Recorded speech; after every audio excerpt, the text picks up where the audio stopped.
Halo,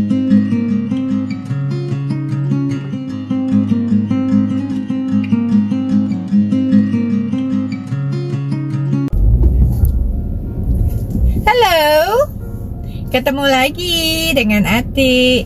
Kali ini saya mau ngasih informasi mengenai kehidupan orang tua di sini yang tinggal di kita sebut assisted living.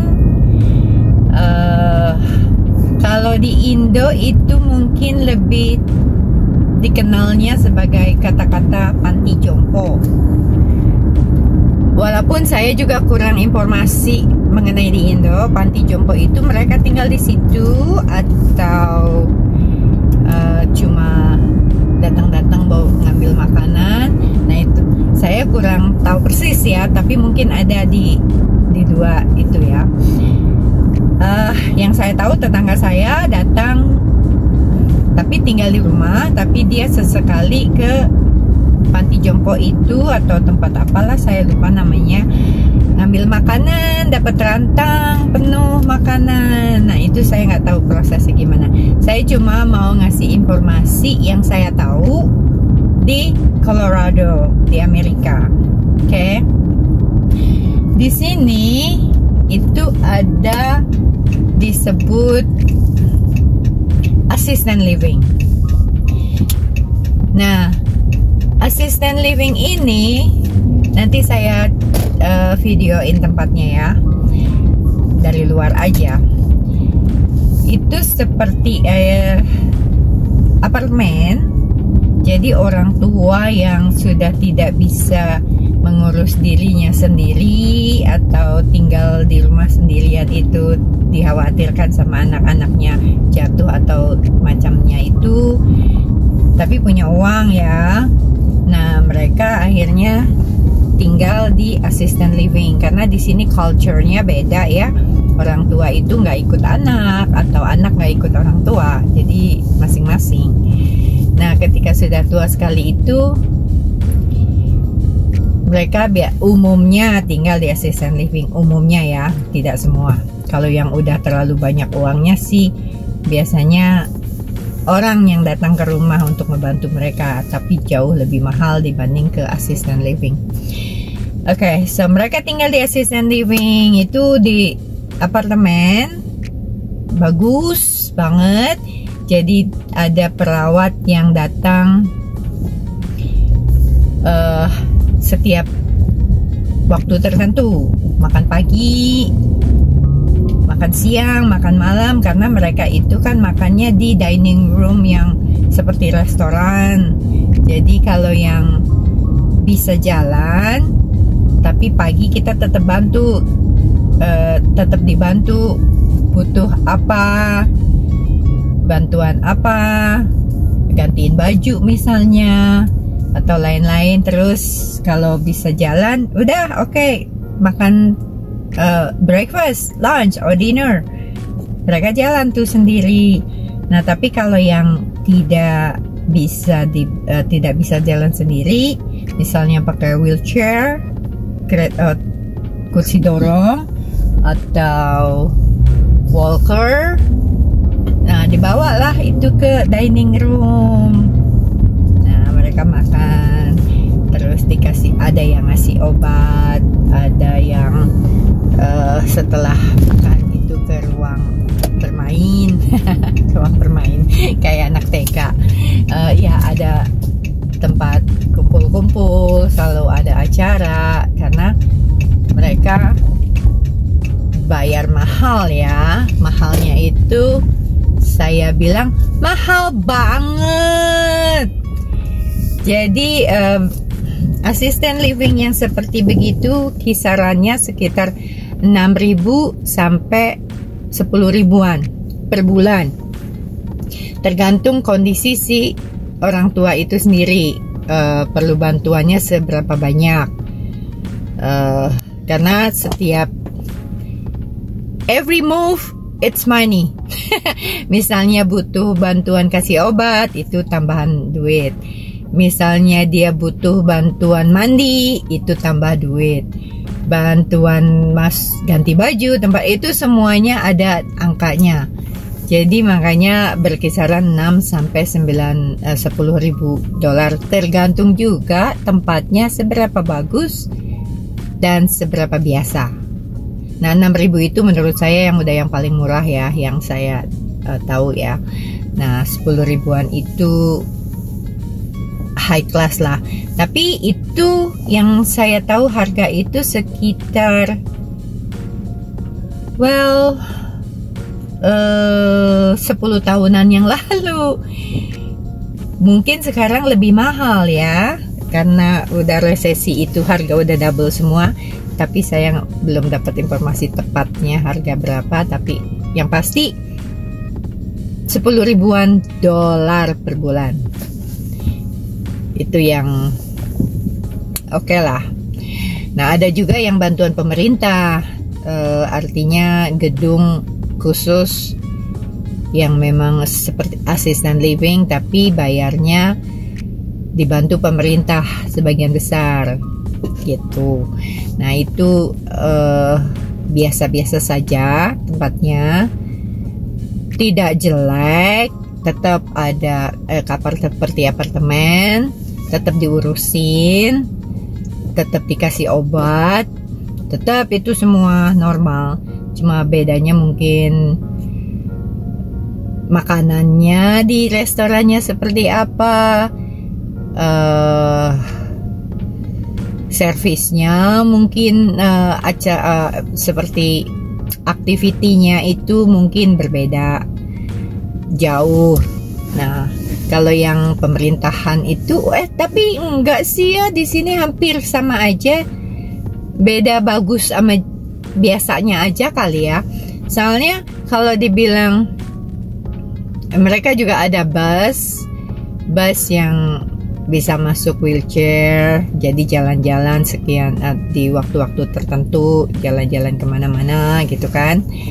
Nah, tapi tetap sih kalau urusan misalnya jalan-jalannya ke restoran, nah itu nanti tetap di charge family-nya, makannya apa dia nanti ditagihin. Itu pun atas persetujuan family-nya dulu. Boleh nggak dia pergi, boleh nggak dia ke acara makan atau kemana, karena itu kan semuanya ada biayanya. Nah, begitu di sini. Cuma memang kalau menurut saya sih ya, kalau di Indo kan memang dibilang anak kurang ajar nggak ngurusin orang tua. Kalau mungkin karena saya sudah terlalu lama di sini 20 tahun, jadi hal yang seperti ini menurut saya tidak jelek juga. Karena apa? Karena di Amerika itu hidup itu nggak mudah, hidup tuh mahal, jadi harus kerja.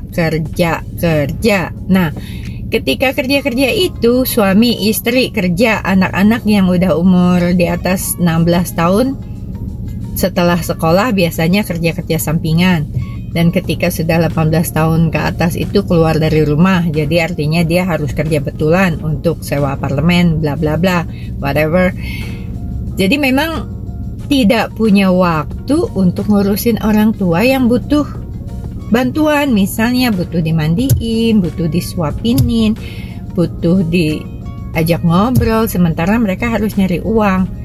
Nah, jadi ada lebih baiknya kalau ditempatkan di seperti assistant living gitu, karena ada temennya kan, mereka bersosialisasi, either itu bisa nyambung apa enggak omongannya ya, tapi tetap ada kehidupan lah. Mereka ngobrol, mereka berantem, mereka ketawa, nonton TV bareng, jalan-jalan bareng. Kan itu sepertinya justru menurut saya lebih baik dibanding cuma diam di rumah nungguin anaknya ngasih makan, nungguin anaknya nyuapin, nungguin anaknya sempat mandiin, padahal udah bau pesing. Jadi saya kok ini lebih manusiawi ya menurut saya. saya karena orang yang udah lama di sini, tapi kalau orang Indonesia mungkin beda pemikiran ya, karena mungkin juga ada keluarga yang tidak kerja yang bisa ngurusin 24/7, itu no problem juga sih. Pendapat orang kan boleh dihargai kan. Oke, nah kadang juga di sini ada orang yang tua ya, yang 80 tahunan juga, si ibu-ibu tetap cantik, tetap rapi, tetap bersih karena dirawat. Ada perawatnya, karena memang kembali lagi uang. Ya, karena itu mahal kan biayanya. Nah, biasanya tuh karena di gedung tuh besar, ratusan, 100, 200, tergantung besar kecilnya si gedung itu sendiri. Ya, masih ada tuh bule. Campur-campur sih. Amerika itu segala macam, dari segala macam negara. Yang umur 80 tahun itu juga punya pacar lagi, dari situ juga banyak. Ya, companionship aja ya, companionship aja, karena cuma temen ngobrol, saling visiting, duduk-duduk bareng, nonton TV bareng. I don't think anything else ya. 80, 85 itu masih tuh seneng-senengan. Jadi nggak tahu ya, justru mungkin itu yang bikin semangat hidup. Dan masih kepingin tetap rapi, tetap pakai baju bagus, tetap mau mandi. Nah kan, sebetulnya itu good sign ya, bagus ya. Makanya kan di sini banyak orang yang udah 80, 90 juga masih bagus kondisinya. Mungkin karena vitaminnya, proteinnya, dan lain-lainnya Amerika. Nah, mengenai harga biaya besar di assisted living itu sendiri, bukan dari anaknya yang bayarin biasanya ya. Kalau yang udah tempat bagus-bagus itu praktis kan orang yang sebelumnya dia tua itu dia punya rumah, dia punya uang tabungan. Karena orang Amerika itu nggak terlalu konsumtif ya. Mereka lebih rajin nabung dibanding foya-foya atau dibanding show off. Itu yang saya lihat. Banyak juga yang pakai handphone yang udah yang masih flip itu, yang lama punya. Kenapa? Karena mereka bilang yang penting bisa telepon, that's it. Jadi nggak terlalu konsumtif lah judulnya. Nah, jadi ketika dia sudah waktunya masuk assisted living, karena dia udah nggak bisa ngurus diri sendiri, salah satu pasangannya sudah meninggal misalnya, karena dia nggak ada yang rawatin lagi. Kalau misalnya punya ART, itu jauh lebih mahal dibanding assisted living, karena ART itu hitungan jam. Kalau udah tua banget gitu nggak bisa ditinggal sendiri misalnya, itu kan pilihannya. Nah, dan kebanyakan seperti itu, anak-anak sudah keluar semua dari rumah, nggak ada yang di rumah, udah masing-masing punya keluarga, udah masing-masing punya rumah, jadi dia sendirian. Akhirnya masuklah assisted living, dijuallah rumahnya, kan mahal, kan duitnya banyak, masuklah ke akunnya dia. Nah, uang jual rumah, jual mobil, karena misalnya udah nggak bisa nyetir mobil, jual hartanya dia, itulah yang dia bayar buat tinggal di assisted living sampai dia meninggal. Either duitnya masih sisa untuk anaknya, atau sudah kehabisan uang, maka dia akan di cover sama pemerintah. Karena kalau udah nggak punya uang, itu pemerintah kick in, masuk ke Medicaid kita sebutnya. Nah, tapi dia nggak akan tinggal di tempat yang mewah lagi. Dia akan pindah downgrade ya, pindah ke assisted living lain yang pemerintah bisa cover. Begitu. Kalau kayaknya payah banget, itu biasanya dia pakai tenaga caregiver yang datang ke rumah. Hitungannya either kalau udah yang sendirian yang udah butuh 24/7, coba bayangin 24 jam. Kadang-kadang kalau udah ada yang sampai sakitnya banget yang butuh 2 orang untuk ngangkat dia misalnya, tuh 2 orang dikali 24 jam 48 jam per hari itu untuk bayar orang. Saya nggak nyebut angkanya deh ya, karena kan tiap tahun itu namanya minimum wage itu beda. Jadi hitungannya jauh lebih mahal tinggal di rumah sendirian, dirawat sama orang yang datang ke rumah. Kecuali kalau uangnya sudah banyak banget. Nah, kalau yang cuma punya rumah aja, punya uang sekian, ya mereka tinggal di assisted living mungkin lebih baik karena lebih banyak teman. Tapi kalau orang yang sukanya diam di rumah sendirian cuma nonton TV, duitnya banyak, ya udah di rumah. Kadang yang bikin orang itu kan artinya orang kaya ya. Kalau orang yang sudah kaya banget gitu, mereka kurang suka bersosialisasi banget, jadi lebih suka sendiri. Plus juga kan kalau di assisted living itu ngerasanya makanannya kurang enak ya. Kadang-kadang memang karena banyak orang kan masak juga suka sembarangan walaupun pakai chef ya. Kadang ketika butuh yang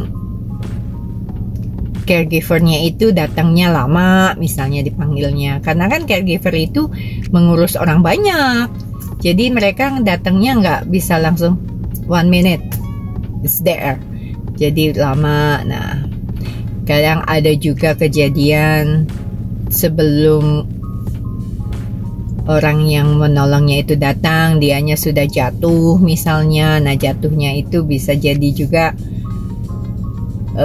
yang kepentok apa, yang seperti apa, yang sampai patah pinggang, patah tangan, macam-macam itu banyak juga. Jadi makanya kalau orang yang sudah uangnya banyak banget, mereka lebih memilih di rumah tapi dengan perawatan 24/7. Begitu. Nah, saya ajak jalan-jalan keliling ke sana ya, cuma dari luarnya loh. Oke, sebentar ya. Nah, ini ada satu nih, disebut Village Belmar. Oh, Village at Belmar. Oke.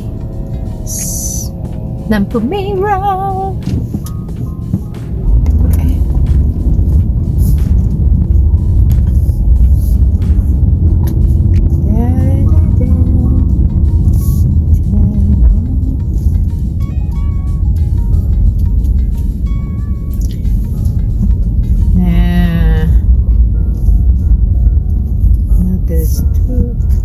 Ini kan gedungnya kayak apartemen ya.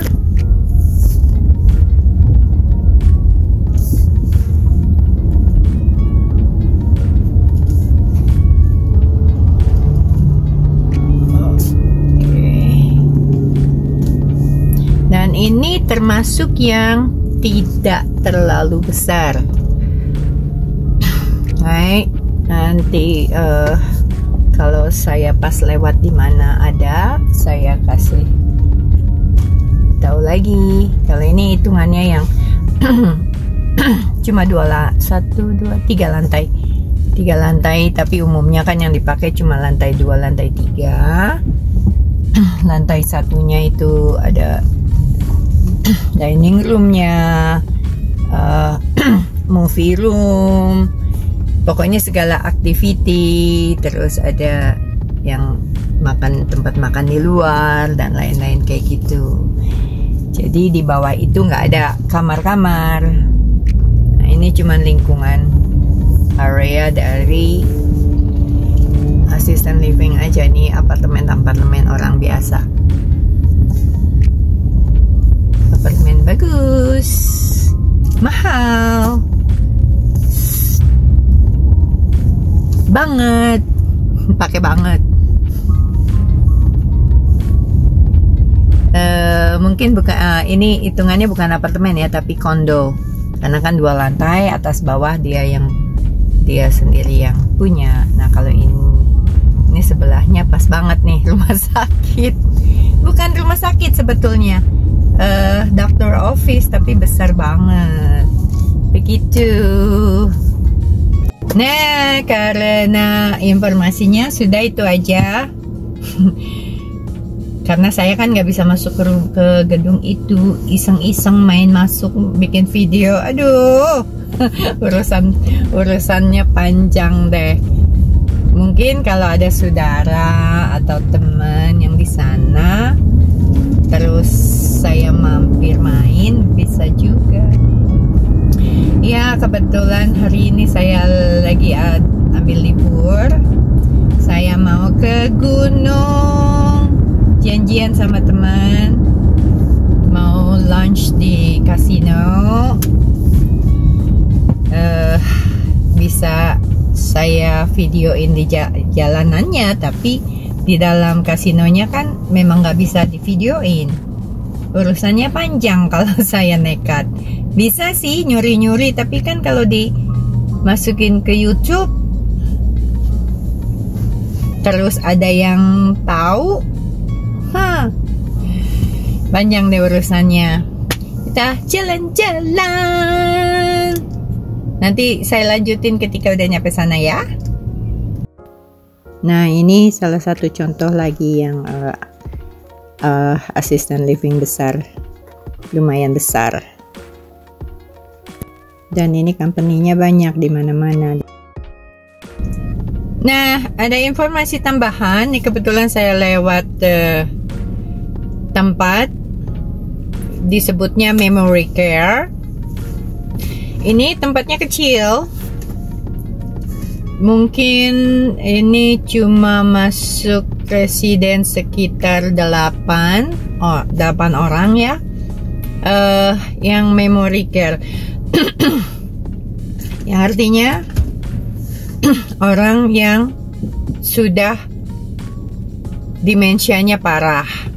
Nggak cuma demensia, tapi parah. Yang sudah sampai harus di lock in. Jadi pintu itu nggak bisa dibuka dari dalam. Bisanya cuma pakai kunci kalau yang dari dalam. Jadi semua pintu itu tertutup. Terkunci lah judulnya. Pakai kode ya. Jadi yang bisa keluar masuk itu cuma yang kerja. Nah, ini tempatnya kecil karena memang di sini ada juga assistant living yang kecil-kecil, yang masuknya, yang adanya cuma izin usahanya itu untuk 8 orang, ada yang untuk 4 orang, ada yang untuk cuma 2 orang, ada juga yang 17 orang. Nah, yang tadi saya tunjukin itu besar, jadi itu bisa sampai 100-an orang, tergantung dari beberapa banyak apartemen, kamar-kamar yang ada tersedia. Atau mungkin tergantung dia punya izinnya berapa, makanya kamarnya disediakan berapa. Saya nggak tahu mana duluan deh, telur atau ayam duluan. Oke. Nah, nih saya shoot dari jauh ya. Ini tempatnya rumah biasa sepertinya, tapi dalamnya pasti bagus, rapi. Karena di sini kan rumah memang nggak kelihatan rumah mewah kayak di Indo. Di Pondok Indah tuh mewah-mewahnya kelihatan. Kalau di sini memang cuma besarnya melebar ya, nggak yang bertingkat-tingkat, tapi halamannya luas. Nah ini kayak rumah biasa aja nih. Saya masuk cuma muter-muter parkir aja. Ini kan cuma kayak rumah biasa. Parkirannya juga cuma 1, 2, 3, 4 sama yang handicap parking. Terus ada di garasi. Biasanya garasi itu jadinya tempat gudang kalau di sini. Oke, cuma seperti itu. Ini dari jalan raya, nggak ada orang di luar, tapi besar loh ini sebetulnya. Sudah deh. Sekarang saya langsung menuju ke gunung.